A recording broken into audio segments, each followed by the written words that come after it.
I have actually told the midwives, I feel like based off of like the nutrition that was like in the packets that they gave me and what the OBGYN told me was definitely different. So I'm definitely curious to hear what you have to say. Yeah, so definitely we'll cover any questions that you have about that. Sure.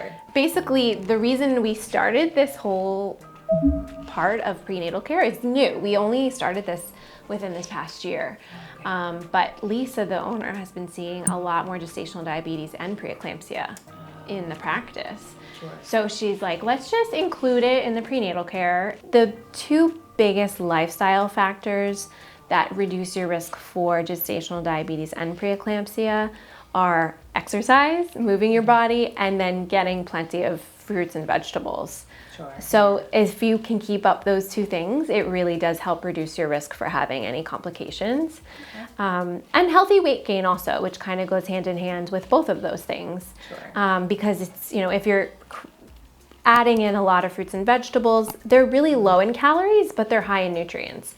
So just kind of by default, if you're adding in lots of produce, lots of colorful fruits and vegetables, usually you can end up eating less calories but still feel full because it has all the fiber and water in it that helps you feel full and so many nutrients in a smaller amount of calories. You can gain anywhere from like 15 to 25 pounds in your pregnancy, and that's going to be healthy.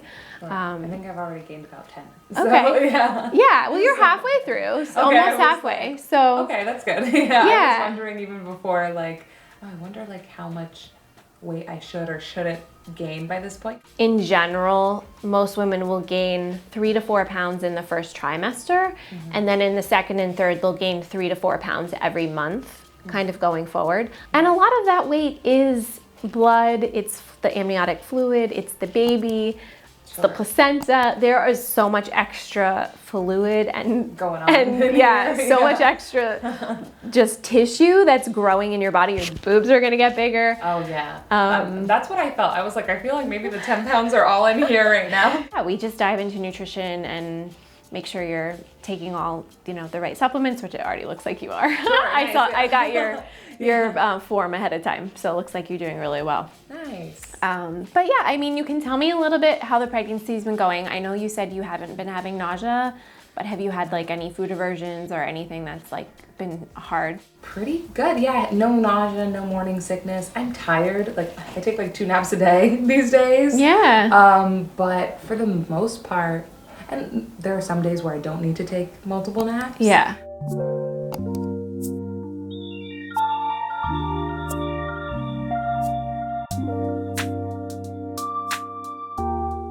I always recommend like just getting plenty of fiber because it's good for many things, but every 10 grams of fiber that you add into your diet actually reduces your risk of gestational diabetes by 26%. Oh, wow. So it's really important to get enough. So at least 30 grams a day, but you can certainly have more than that. And beans and whole grains are just like really easy to rack up the fiber grams. So do you know anything about like the microbiome and all the bacteria that lives in our gut? A little bit. The most simple explanation of your gut microbiome is that it's like an ecosystem. So the more diverse it is, the stronger and healthier it is. Okay.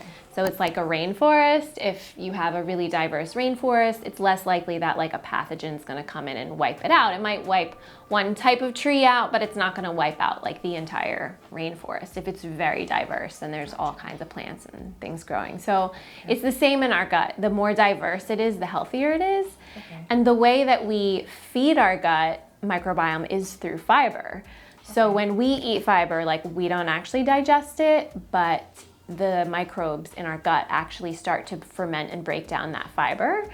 And that creates all kinds of downstream effects, which are good. It, it helps inflammation, it does all these things. But the really cool thing about pregnancy is that right around 37 weeks in pregnancy, our vaginal microbiome shifts to almost mimic our gut microbiome, which is a way of our body preparing to inoculate the baby as it comes through our birth canal.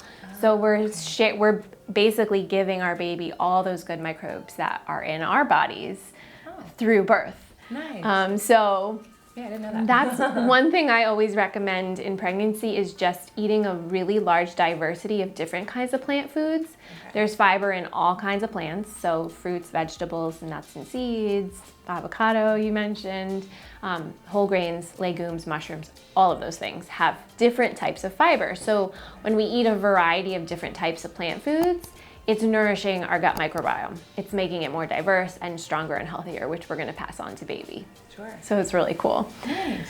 I have heard that like, oh, you know, having a vaginal birth like gives the baby like good bacteria, but I didn't necessarily know where it was coming from. Yeah, and then also through breast milk as well. So if you're able to breastfeed, sure, the baby's gonna be getting good microbes through your breast milk also. But eating that diversity, like with the seasons, sometimes helps just change things up a little. But just trying new vegetables, trying new fruits gives you a lot of different flavors, which is also beneficial because baby can taste through the amniotic fluid. Baby's swallowing the amniotic fluid. Baby gets tastes of everything that you're eating throughout the day. They've done studies where they'll give pregnant women carrot juice, and then they'll test the babies later when they start eating solids. You know, they're born and they're starting to eat solids, and the babies whose mothers had the carrot juice in pregnancy were more likely to like carrots. Oh, okay. So they can taste through the amniotic fluid, and then also through the breast milk. They're getting like flavors of everything that you eat. Oh, okay. That's cool. Yeah. I might get carrot juice after this. Yeah. Do you recommend, or you think we get enough from like just the fruits and veggies, like any probiotics or anything like that? Just because I see that on the shelves all the time. Yeah. I think we do have one probiotic that like my husband got a while ago in our cabinet, but I wasn't sure if it's like necessary or if there's certain things we have to watch out for because of the pregnancy. Yeah, it's not necessary. Like there's not great research on it. Sure. The thing that's so tricky about probiotics is that everyone's microbiome is like a fingerprint. It's different for every single person. Sure. So one probiotic might actually be really beneficial for one person, but for someone else, it might do absolutely nothing. Sure. So unless you're having bloating, discomfort, pain, issues with your bowels, there's really no need to take one.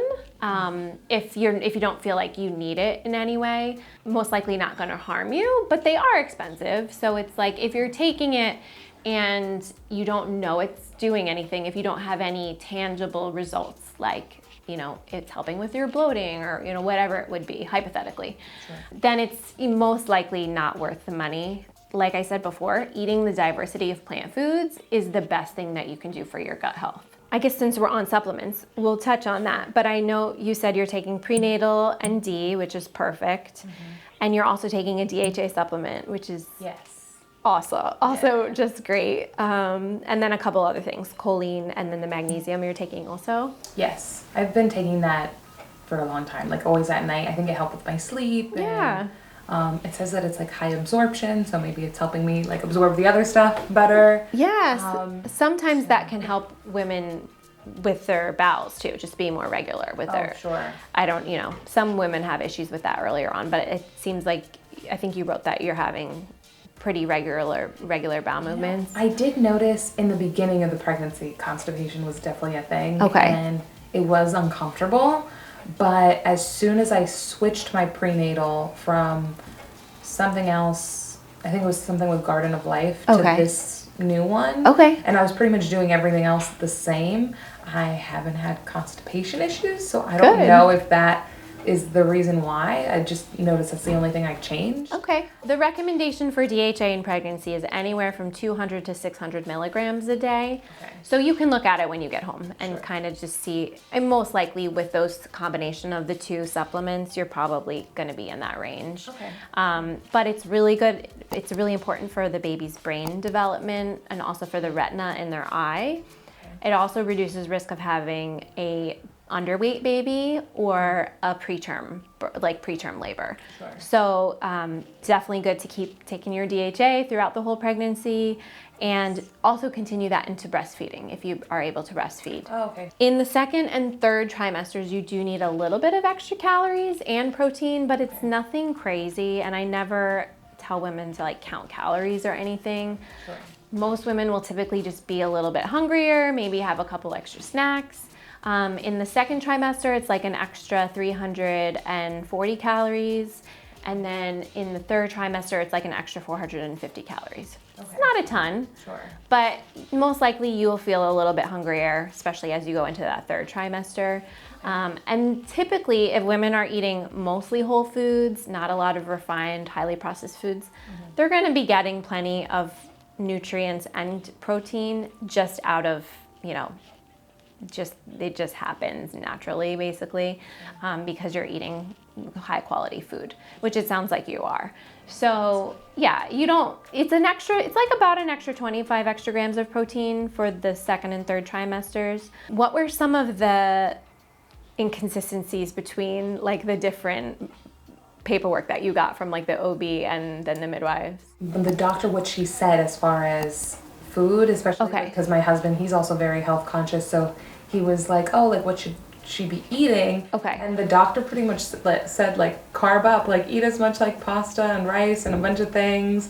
And then when I came to the midwife for my first appointment, like even in the paperwork, and she kind of went through it with me too, and we were talking about it, she was like, oh, we want you to have more protein, especially, and the thing is, like, the doctor didn't really tell me why. I think she mainly said it was for energy reasons, because I was going to feel more tired to have more carbs, but the midwife was like, no, we want you to have more protein, like that's going to strengthen your vaginal wall so you have less likelihood of tearing. It's just going to be healthier also for the baby, like. So I kind of was surprised by that. This doctor was a lot older too, so I don't know if it's something like maybe she has like a very old school mentality. Probably is a little bit of an old school idea. So sure. Yeah, I mean, probably 50 years ago, well, a lot of women maybe weren't getting enough nutrients in pregnancy.